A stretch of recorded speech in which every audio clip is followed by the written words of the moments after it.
They put the two most polarizing performers in WWE history in the same ring for the heavyweight championship, and what happened on March 26th was not just a match, it was not just a title defense, it was a collision of two completely different philosophies about what professional wrestling is supposed to be, what a champion is supposed to represent, and who this company ultimately belongs to. Roman Reigns standing across that ring from CM Punk with the heavyweight championship between them was the kind of moment that gets made into video packages 10 years from now. The kind of moment that people who were watching live will describe to people who were not there with a specific reverence that only attaches itself to things that genuinely mattered. And what happened in that match, how it ended, who walked out with that title, has split the WWE universe down the middle in a way that is still being felt everywhere you look online. And if you are not furious about at least one dimension of this result, then you were not paying close enough attention. Tell me right now in the comments exactly which side you are on, Roman Reigns fan or CM Punk fan. No fence sitting. Pick your side and defend it, because we are going to need that energy for everything that comes after it in this breakdown. To fully appreciate what March 26th represented, you have to go back further than the weeks of television that built to this match. You have to go back to the fundamental tension that has always existed between these two performers whenever they occupy the same space in WWE. Roman Reigns and CM Punk are not just two talented wrestlers who happen to be in the same company at the same time. They represent two genuinely different answers to the question of what makes someone the face of professional wrestling. Roman's answer is presence. It is the intangible quality of someone who walks into a room and immediately becomes the most important thing in it. The physical dominance, the institutional backing, the slow burn character evolution that turned a rejected babyface into the most compelling villain and then into something beyond villain that this industry has produced in a generation. Punk's answer is authenticity. It is the microphone work that sounds like someone actually speaking rather than performing. The ring work that carries genuine competitive intensity rather than scripted spectacle. The specific relationship with the audience that is built on the perception of honesty in a business that is not famous for honesty. When those two answers compete for the same championship, what you get is not just a wrestling match, you get a referendum. Trivia question for the WrestlingChord family right now. What year did CM Punk cut the famous pipe bomb promo that many consider the greatest microphone moment in WWE history? And what pay-per-view did it happen before? No searching, real ones know this. The build to this match had been operating on multiple levels simultaneously, and that layered quality was what separated it from a standard championship program. On the surface level, it was a title match between a reigning champion and a top contender.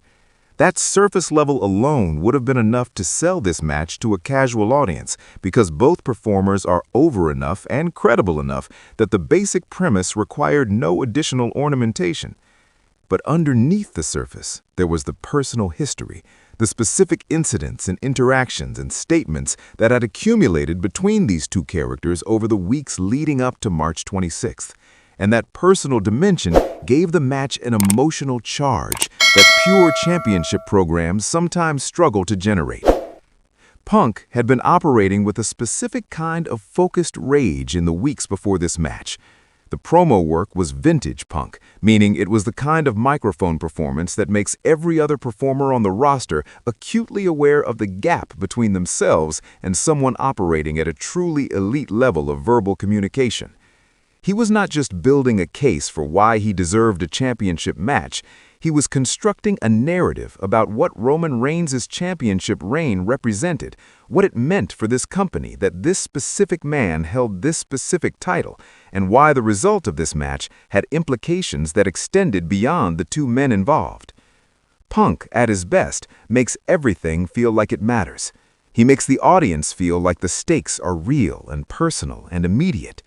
In the weeks before March 26th, he was absolutely at his best. Roman Reigns' response to all of that was characteristically measured and characteristically devastating. He did not meet Punk's verbal aggression with equal verbal aggression because Roman Reigns has long since learned that matching energy in a promo battle is not always the most effective strategy. He let Punk talk. He let Punk build. He let Punk do what Punk does brilliantly. And then he responded with a specific kind of cold authority that his character has perfected. The acknowledgement that everything Punk said was noted and that the response was going to come in the ring and not on the microphone. That restraint, that refusal to be drawn into the specific arena where Punk has the advantage, communicated a confidence that was as effective as any comeback promo could have been. Comment section question. Who do you think won the promo battle in the weeks leading up to this match, Roman Reigns or CM Punk? And give me your specific reason why. I want actual arguments, not just names. March 26th arrived, and the atmosphere in that arena was one of those special environments that WWE occasionally produces when the right match lands on the right night with the right amount of anticipation behind it. The crowd was not cleanly divided between Roman fans and Punk fans the way a traditional heel versus babyface dynamic would produce. It was more complicated than that. There were Punk fans who had been waiting years for him to win a championship of this magnitude. There were Roman fans who believed the Tribal Chief's reign is one of the defining chapters of modern WWE, That defending it against someone of Punk's caliber was simply the latest expression of that chapter. And there was a third category, the people who were there purely for the match itself, for the quality of what these two performers produce when the occasion demands their absolute best. And that third category might have been the largest one in the building. The opening minutes established the tone immediately, and the tone was serious. There was no feeling out period in the playful sense, no tentative exchanges designed to warm up the crowd. Both men came into that ring with the posture of people who had thought about this match extensively and arrived with specific intentions.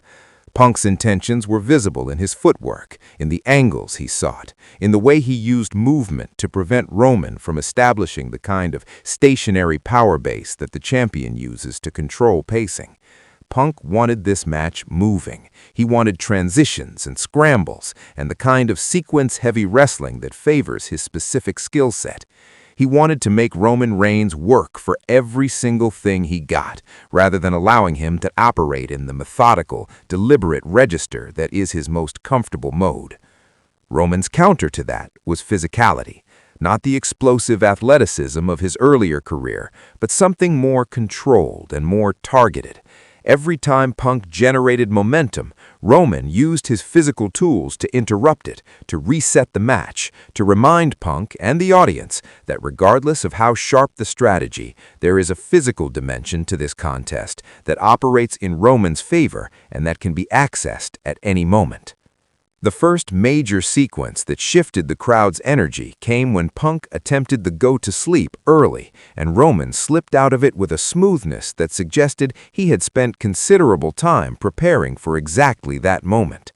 The near execution of the GTS so early in the match was a statement from Punk that he was not going to wait for a perfect moment, that he was going to try to end this before Roman got fully settled.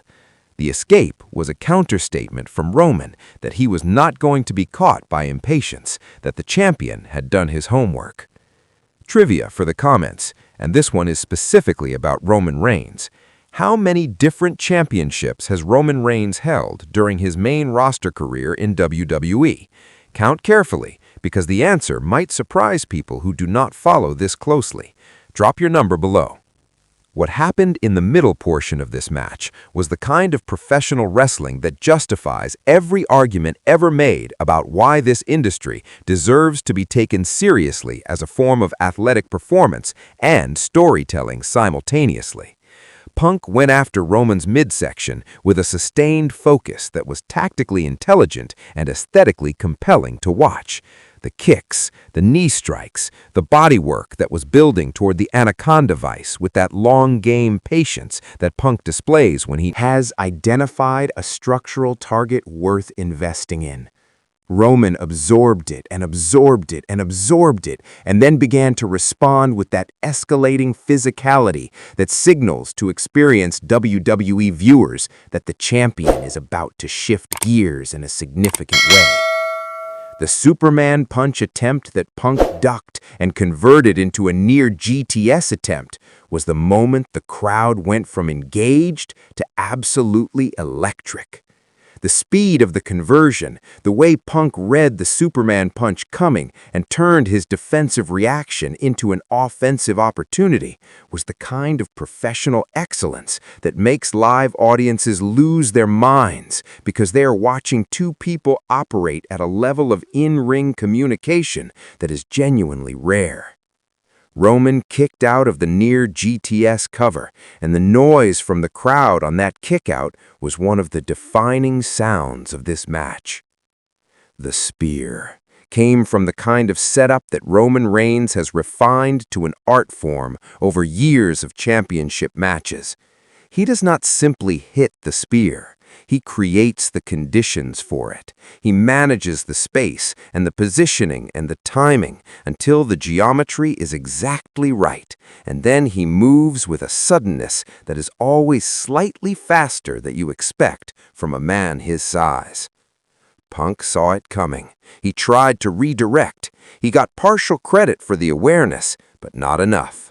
Roman connected, and the impact registered through the screen, and the crowd reacted with that sharp collective noise that spears always generate when they land clean. Punk kicked out. The arena processed that kick out with approximately 3 seconds of stunned silence before the explosion. Roman Reigns looked at the referee with an expression that contained multitudes, and then reset with the efficiency of a champion who has been in these moments before, who has had opponents kick out of his finisher, and who has learned not to let that moment become a crisis of confidence. Comment section. What was your reaction in real time when Punk kicked out of the spear? Tell me exactly what you said or did in that moment. I want the honest answers. What followed the spear kick-out was a stretch of wrestling that both men will point to for the rest of their careers when they want to illustrate what they are capable of. Near fall after near fall, with the crowd reacting to each one with that full-body emotional investment that only the best matches generate. Punk finding that second gear that he always finds in big match situations, that reservoir of intensity that seems to exist completely separately from his physical condition, that allows him to perform at his peak precisely when the physical cost of the match is at its highest. Roman finding that specific championship match gear that separates him from almost everyone else on the current roster. That quality of performing with more clarity and more precision as the match progresses, rather than less. The finish of this match is going to be debated for a long time, and the debate, Healthy and necessary, and I want it happening in the comments section of this video specifically. Roman Reigns retained the heavyweight championship. The how of that retention, the specific sequence of events that led to the 3 count, the role of outside interference that some people are counting and other people are dismissing, the question of whether this was a clean result or a compromised one, all of that is live and contested, and there is genuine, reasonable disagreement to be had about what it means. What is not debatable is the quality of the match itself. Regardless of how you feel about the result, regardless of which performer you were cheering for and how the ending landed emotionally, what Roman Reigns and CM Punk produced on March 26th was the kind of professional wrestling that elevates every conversation about this era.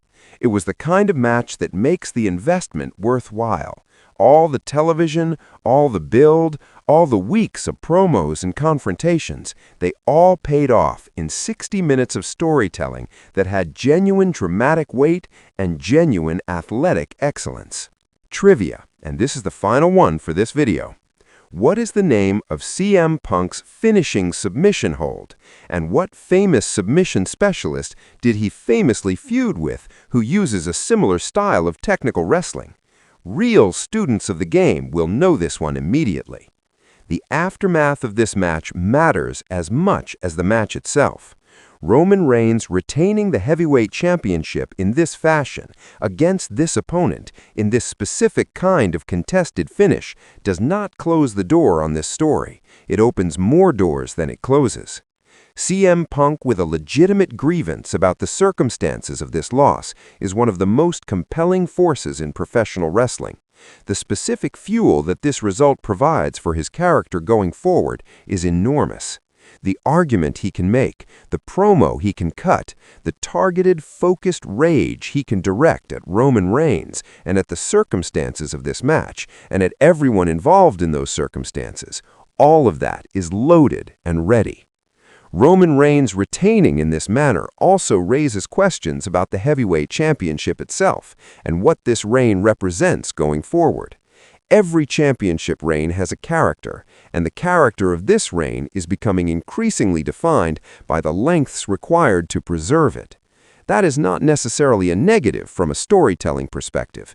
Some of the most compelling championship reigns in history have been the ones where the champion retains through increasingly dramatic and controversial means, because that escalation creates the conditions for a future moment where the house of cards finally falls in a way that the audience experiences as genuinely cathartic.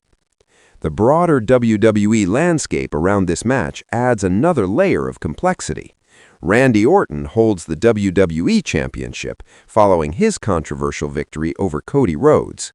Roman Reigns holds the Heavyweight Championship following this contested retention over CM Punk. The two most prominent championships in the company are held by two veterans whose reigns carry significant controversy and whose paths forward are going to inevitably intersect with the ambitions of Cody Rhodes and CM Punk, respectively. The geometry of all of those storylines converging is one of the most exciting things happening in professional wrestling right now. If you watch this breakdown all the way to its conclusion, you are the exact kind of wrestling fan that WrestlingChord was created for. Share this video with every single wrestling fan you know, because this conversation needs to be as large as possible. Subscribe to this channel if you are not already here, and hit the notification bell, because every major moment in WWE gets this level of treatment right here. Drop every thought you have in the comments, because I will be reading them all, and the best takes are going to be acknowledged. Roman Reigns is still champion. CM Punk has a story that is far from finished, and WrestlingChord will be here breaking down every single chapter of it.